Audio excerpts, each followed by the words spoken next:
Hola muchachos, continuamos nuestro estudio de las leyes de la mecánica. Ahora vamos a ver la tercera y última ley.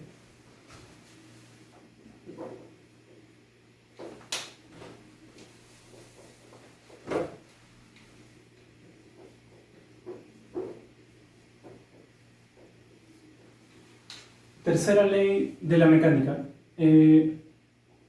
también conocida como el principio de superposición. Lo vamos a explicar para tres partículas, ¿correcto? Y luego vamos a comentar cómo eso se extiende a más de tres partículas.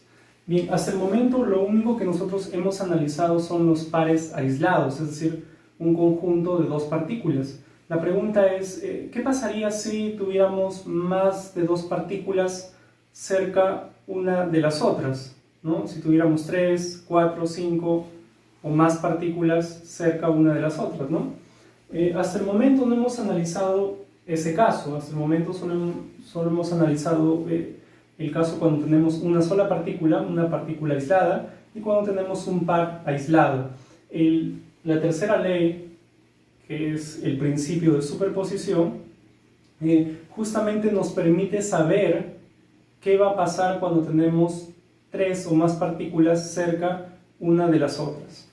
Imaginemos, para este primer ejemplo, que tenemos tres partículas, podríamos llamarle así, ¿no? Tres partículas aisladas, podríamos llamarle un trío aislado, es decir, tres partículas que están unas cerca de las otras, pero separadas de todo lo demás, ¿no?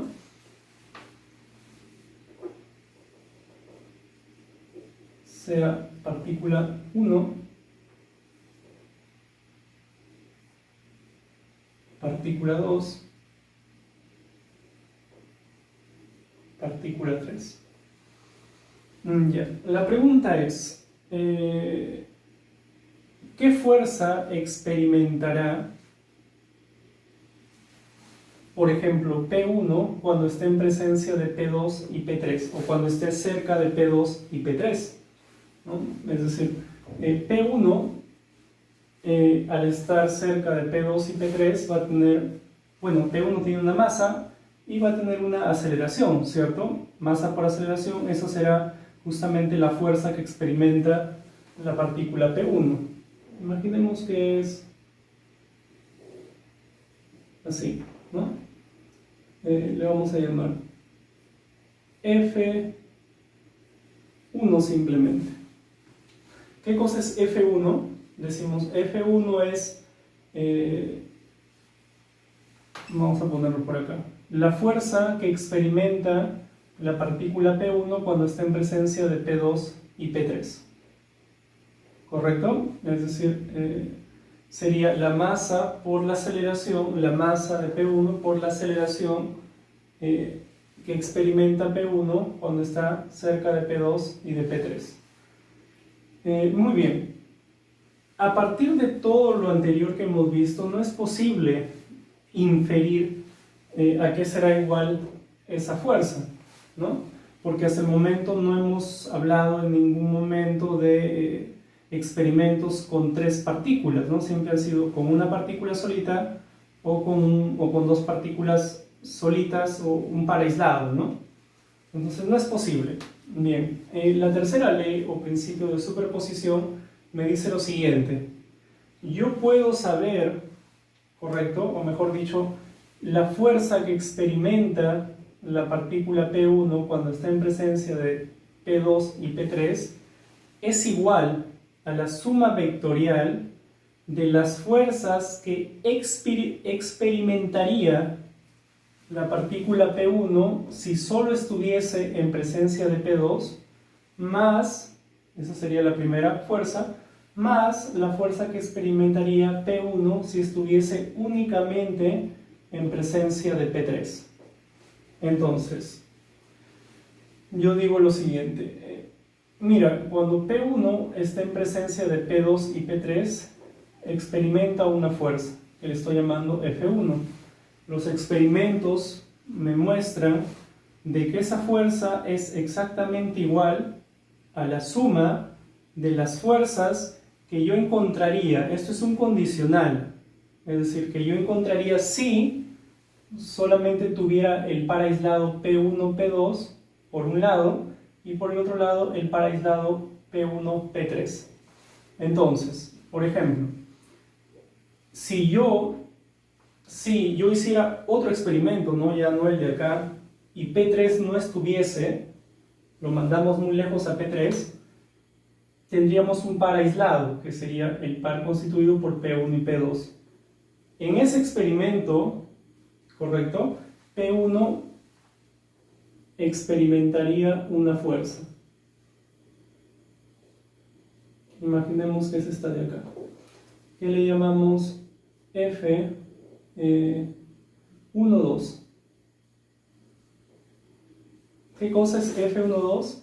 Es la fuerza que experimentaría la partícula P1 si solo estuviese en presencia de P2 y por tanto formando un par aislado. Ya. Algo similar entre P1 y P3. Si P2 no estuviese, si P2 lo mandamos muy lejos y solamente se quedan cerca de P1, P3 y por tanto forman también un par aislado, P1 experimentaría una fuerza. Imaginemos que es esta de acá. Le llamamos F13. Es decir, la fuerza que experimentaría la partícula P1 en presencia únicamente de P3. Bien, los experimentos nos muestran de que la suma de estos dos vectores F12 y F13 es exactamente igual a F1, ¿no? Acá vamos a escribirlo, gráficamente lo podríamos hacer ahí, ¿no? Pero no es importante, vamos a escribir simplemente lo siguiente. Nosotros, si hacemos los experimentos, podríamos verificar esto, ¿no?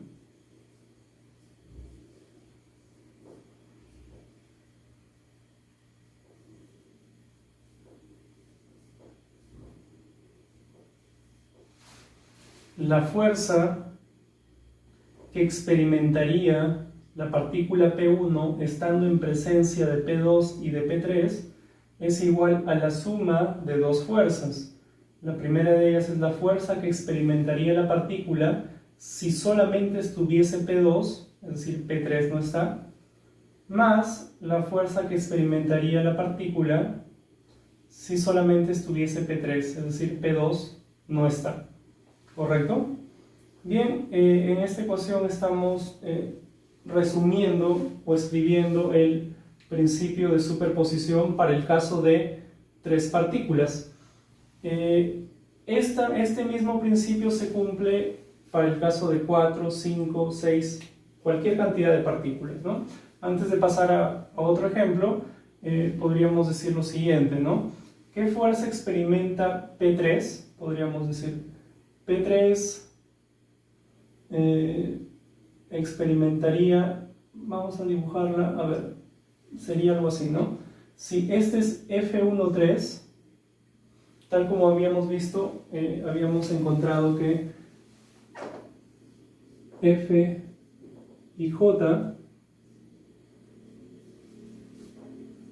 más FJI es igual a 0, ¿no?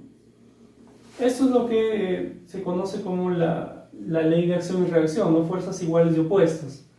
Entonces, si este es F13, pues acá tendría que estar F opuesto a F13 sería F31, ¿no? La fuerza que experimentaría la partícula P3 si solo estuviese en presencia de P1. Claro, porque F13 es la fuerza que experimentaría P1 si solo estuviese en presencia de P3, ¿no? Ya. Algo similar, vamos a mover esto un poquito. Podemos decir, si solamente estuviesen P3 y P2, P3 experimentaría una fuerza.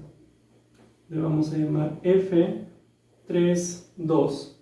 La fuerza que experimentaría P3 si solo estuviese cerca de P2, es decir, si no estuviese P1.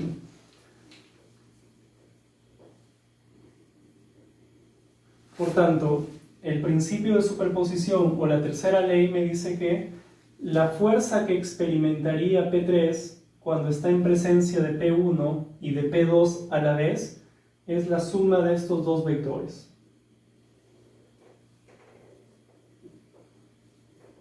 Le vamos a llamar F3 simplemente. Es decir, el principio de superposición me dice que F3, la fuerza que experimentaría P3 en presencia de P1 y P2, es igual a la fuerza que experimentaría la partícula 3 si solo estuviese en presencia de P1 sin que esté P2, más la fuerza que experimentaría la partícula 3 si solo estuviese en presencia de P2, es decir, si P1 no estuviese. 3,2. Y algo similar podemos hacer obviamente para P2, ¿no? Ya no lo vamos a hacer, pero podríamos hacer una gráfica similar y plantear una ecuación similar a la de acá, ¿no? Ya, como les decía, esto se extiende a una cantidad mayor de partículas, 4, 5, la cantidad, o infinito en verdad, ¿no? ¿Cómo infinito, profesor? Sí, en algún momento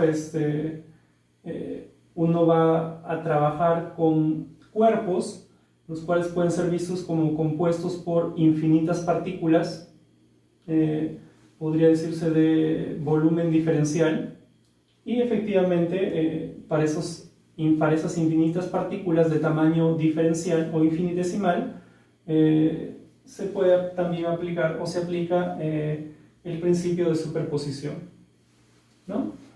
Por ejemplo, si tuviéramos 4 partículas, diríamos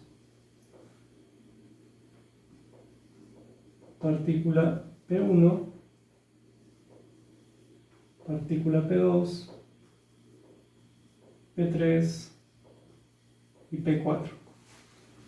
¿Cómo es la fuerza que experimenta P1 en presencia de P2, P3 y P4?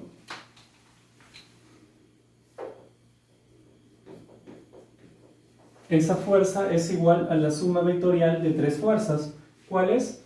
La fuerza que experimentaría P1 si solo estuviese en presencia de P2, que podría ser así, F1, 2, más la fuerza que experimentaría P1 si solo estuviese en presencia de P3,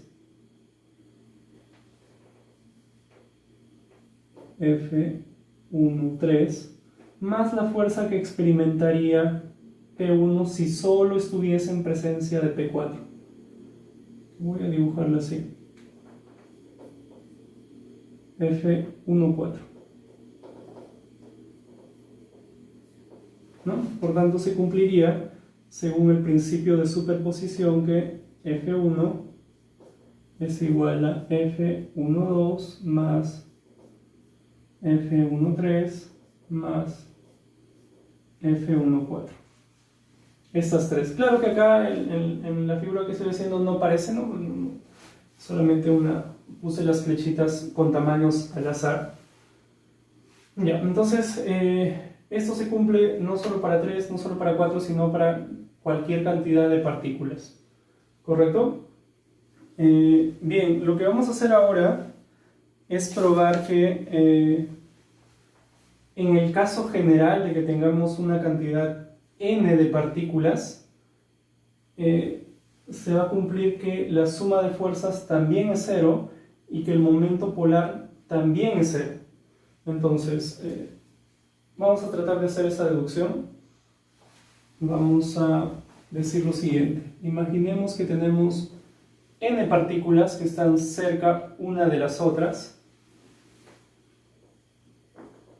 Partícula P1, partícula P2, partícula P3, puntos suspensivos,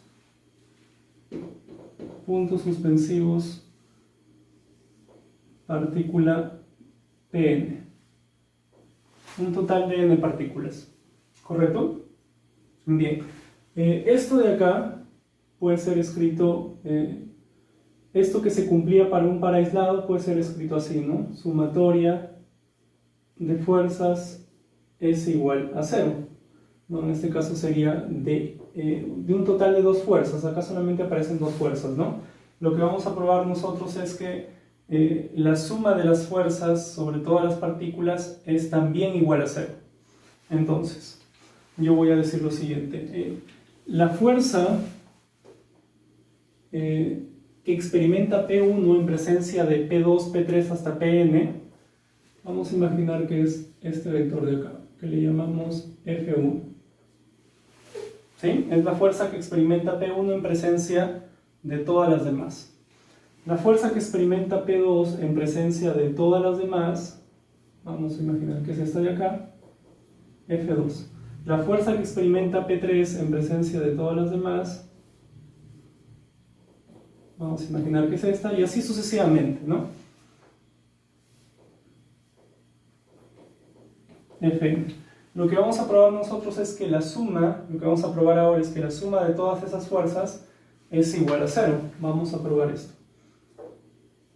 La sumatoria de I igual 1 hasta n de los Fi es igual a 0.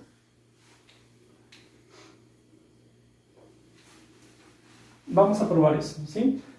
Simplemente tenemos que valernos de esta relación y de la tercera ley o principio de superposición.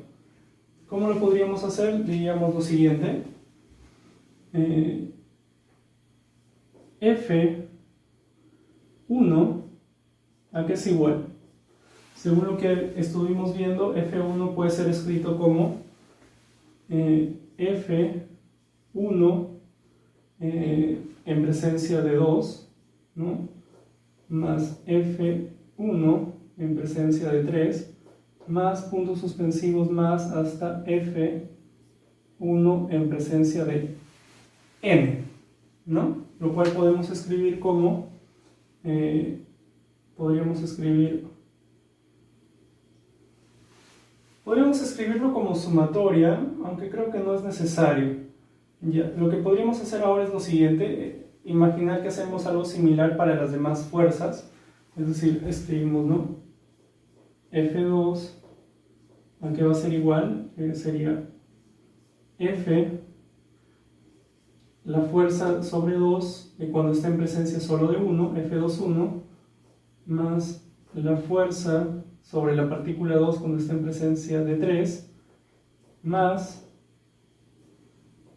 la fuerza de la partícula 2 cuando está en presencia de la partícula n, ¿no? El número de términos que tiene cada uno de estos lados derechos de las ecuaciones es n-1, ¿no? Claramente, porque tenemos 2, 3 hasta n-1, ¿no? Igual acá. Ya.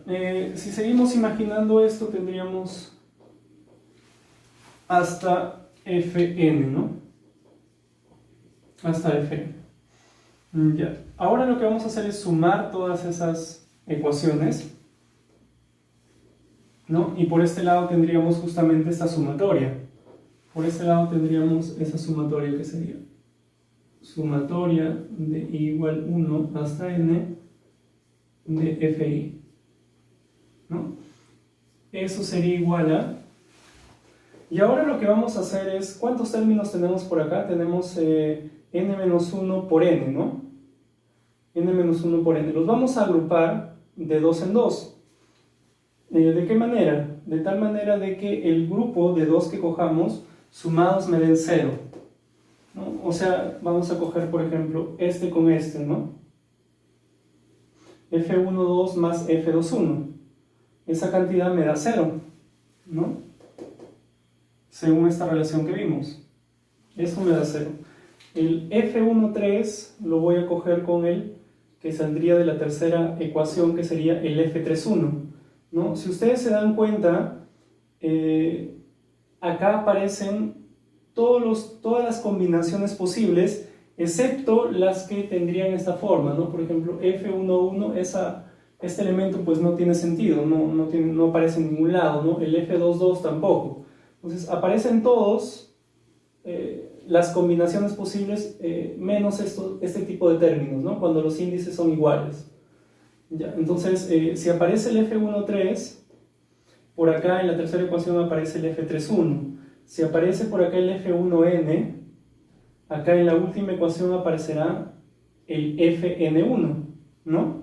Es decir, siempre que aparece en algún lado, por ejemplo, el F48, en otra ecuación aparecerá el F84, ¿no? Si junto esas dos, pues se van a anular. Entonces ahí me doy cuenta de que cogiéndolos así, todos los elementos, pues esto es igual a 0. Y ya está, demostramos esta relación que puede ser descrita como la suma de fuerzas, la suma de las fuerzas resultantes, podríamos llamarle, ¿no? O la suma de fuerzas nada más sobre cada una de las partículas, la suma de las fuerzas que experimentan cada una de las partículas de un sistema compuesto por n partículas es igual a 0, ¿no? La suma de todas esas fuerzas son iguales a 0. Y ahora vamos a demostrar que habíamos visto que el momento polar era igual a 0 para un par aislado, ¿no? Habíamos encontrado que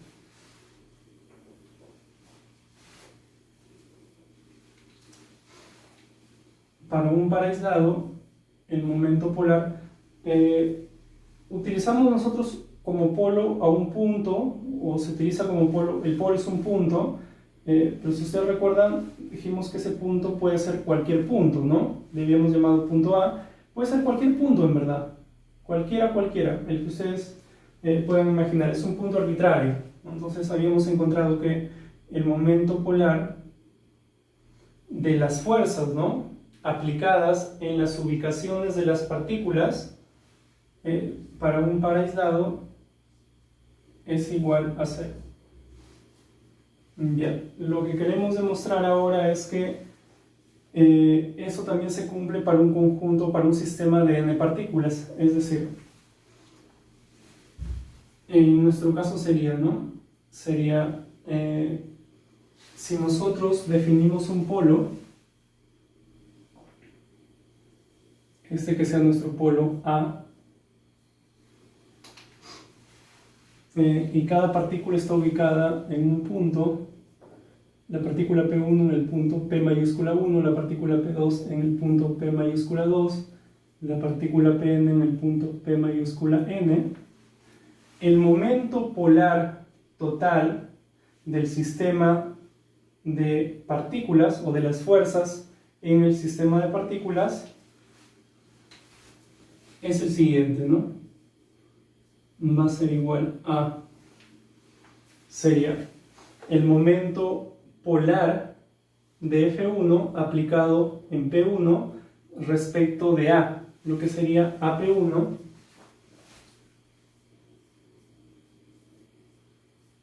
producto vectorial F1 más el momento polar de la fuerza F2 aplicada en el punto P2 respecto de A, que sería AP2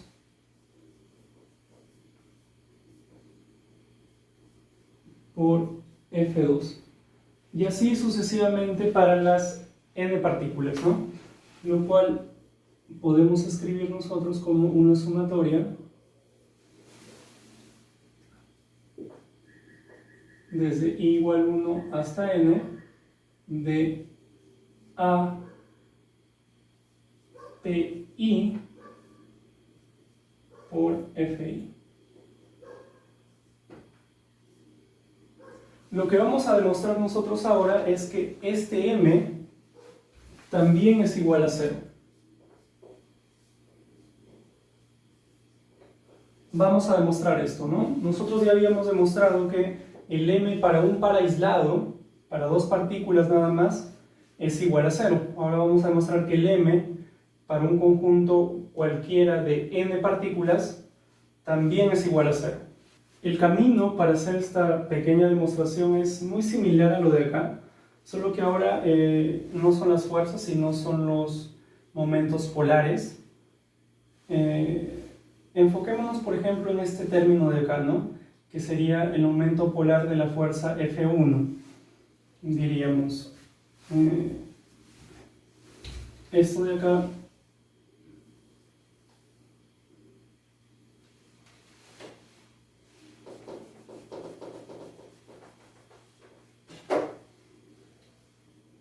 lo habíamos denotado así, ¿no? Momento polar 1 de la fuerza 1 aplicada en el punto P1, donde está ubicada la partícula P1, alrededor o respecto del punto A. Esto de acá es M2. M es la sumatoria del M mayúscula, es la sumatoria de los M minúsculas. Muy bien, podemos hacer lo siguiente, podemos escribir esto. M1 es igual a AP1 por, y el F1 por el principio de superposición puede ser escrito como una sumatoria, ¿no? Tal como lo hicimos por acá, justamente esto. Entonces, propiedad distributiva del producto vectorial sería AP1 por F12 más AP1 por F13 más puntos suspensivos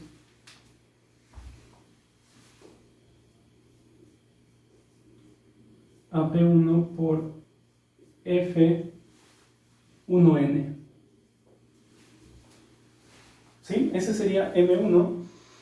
Algo similar podemos hacer para los demás M minúscula.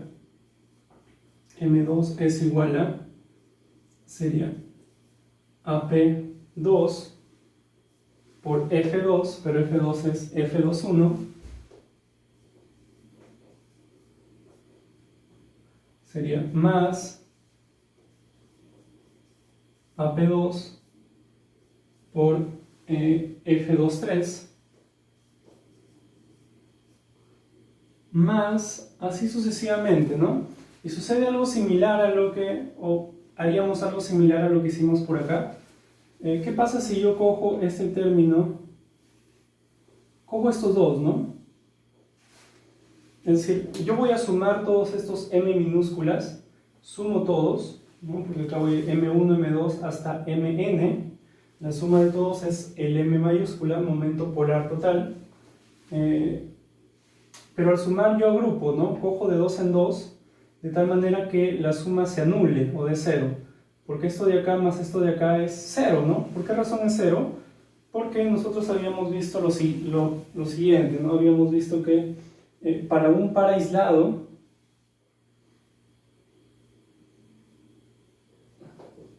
el momento polar total de las fuerzas es 0. Para el par aislado esto era igual a el API, ¿no? PI es la ubicación de la partícula I por la fuerza I en presencia de J más A, el polo A, PJ por la fuerza sobre J en presencia de I. Esto de acá era M y esto era igual a 0, ¿no? Esta forma es justamente la que aparece acá, ¿no?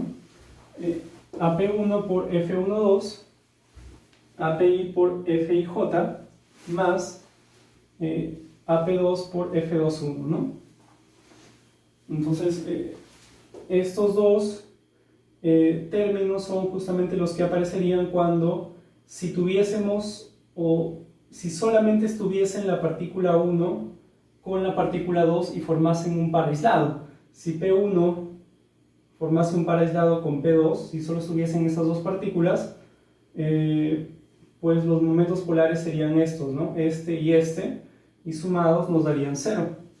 Entonces, este con este lo cogemos, la suma da 0, igual el AP1 por F13 va a tener su correspondiente en la tercera ecuación, ¿no? En la tercera sería M3, ahí me va a aparecer AP3 por F31, ¿no? AP3 por F31, que se va a anular con el de acá.